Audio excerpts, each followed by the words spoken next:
Okay, tunaendelea pale tulipoishia ambapo tulikuwa tukiangazia sababu ambazo zinaweza kufanya mtoto aweze kufanya vibaya darasani au mtoto kuwa slow learner darasani.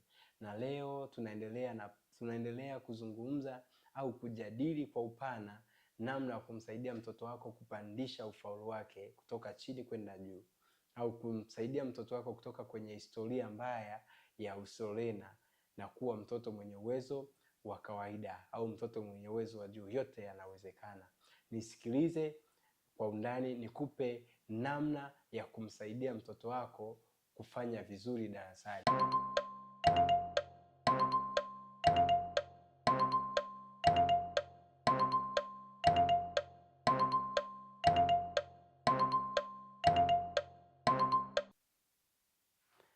Tumia njia hizi 5 kupandisha ufaulu wa mtoto wako darasani.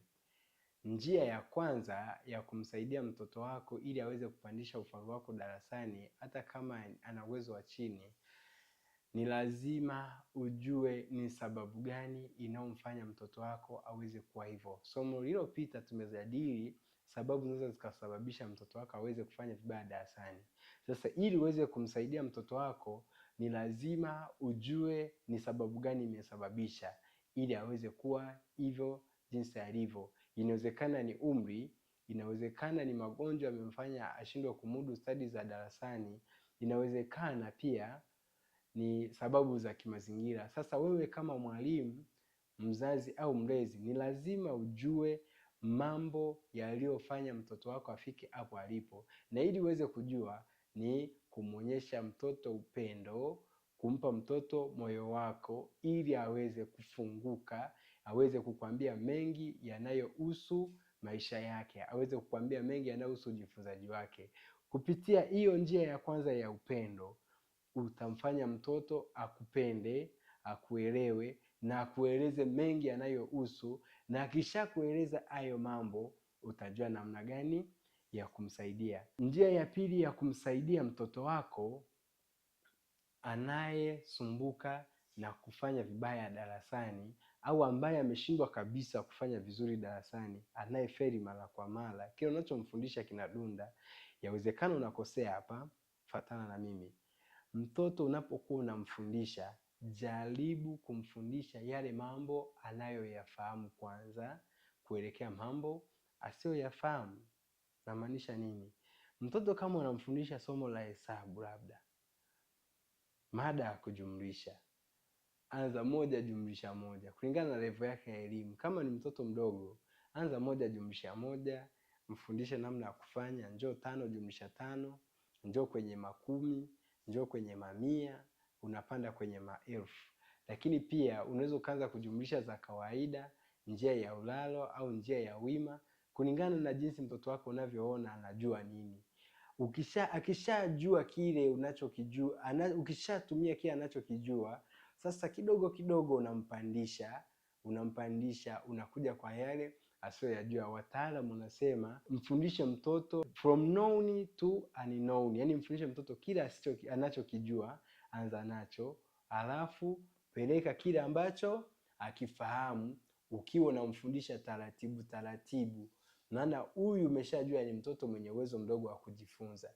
Sasa ili uweze kwenda naye, lazima umpe uvumilivu wako, umpe moyo wako, umfundishe taratibu kuanzia kile anachokijua kuelekea kile asichokijua.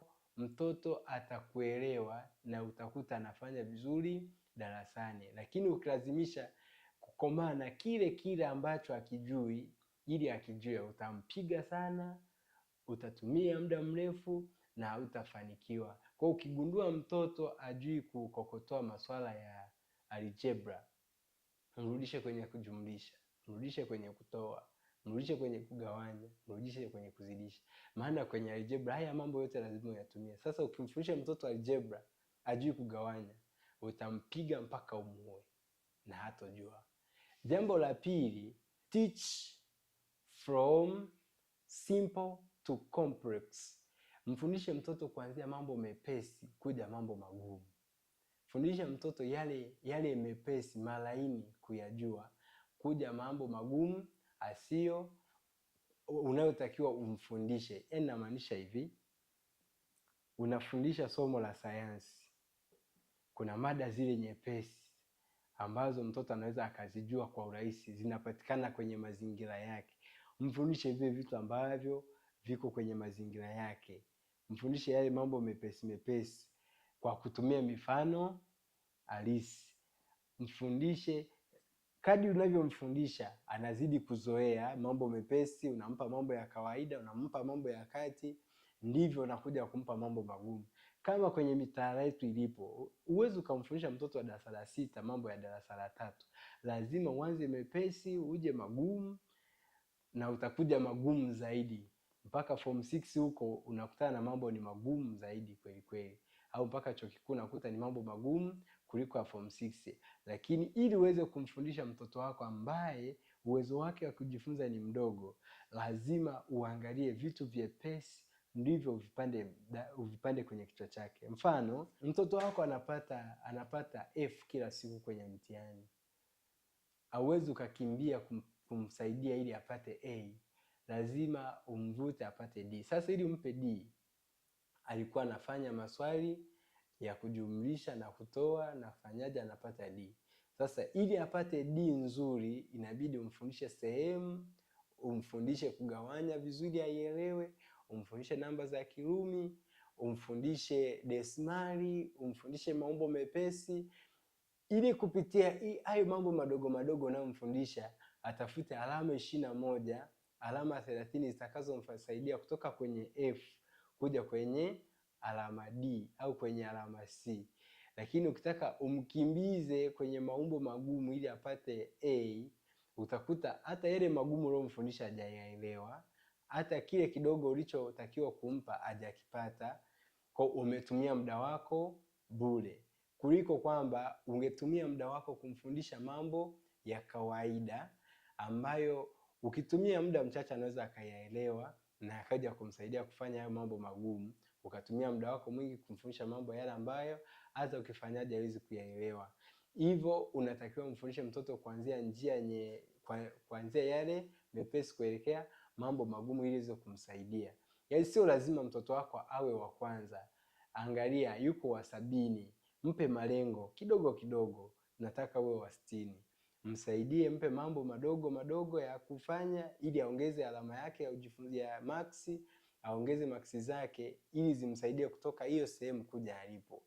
Mkishafika pale mnaseti tena malengo ya kwenda sehemu nyingine.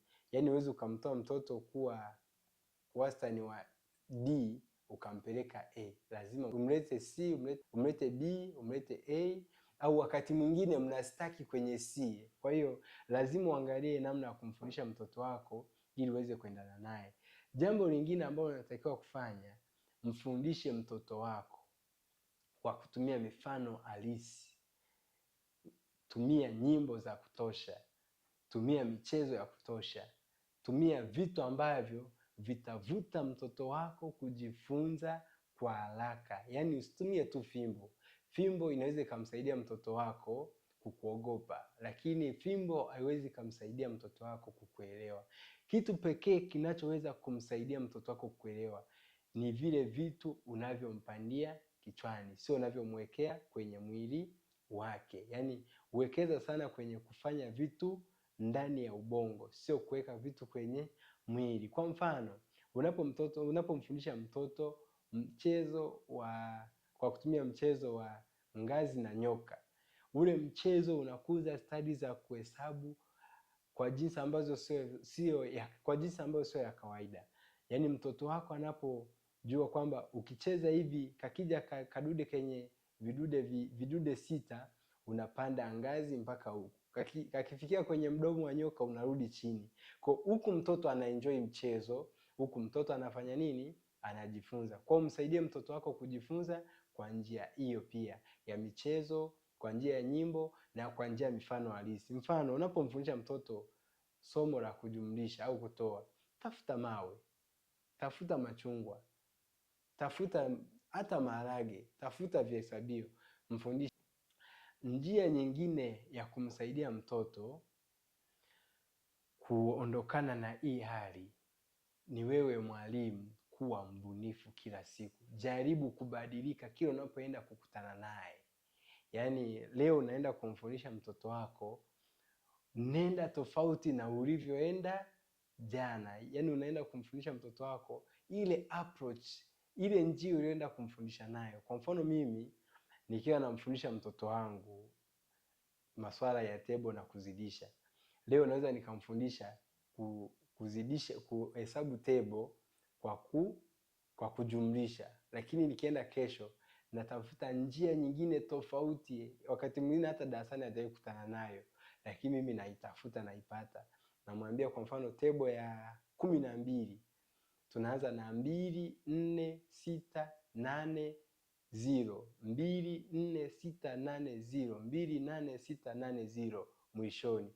Huku nyuma unaweka 1 2 3 4 6 8 0. Yaani unamfundisha mtoto akianza kuiangalia, mbona ni rahisi table ya 12? Kumbe table ya 10 ni rahisi namna hii. Mimi nilikuwa sijui. Mtoto unakuta anashangaa, na kwenye kushangaa kesho ukimwambia naomba kesho uje unajua table ya 12, mtoto anakuja anajua table ya 12. Lakini kuna wakati unatumia nguvu, unatumia fimbo, alafu mtoto hujamsaidia jambo lolote.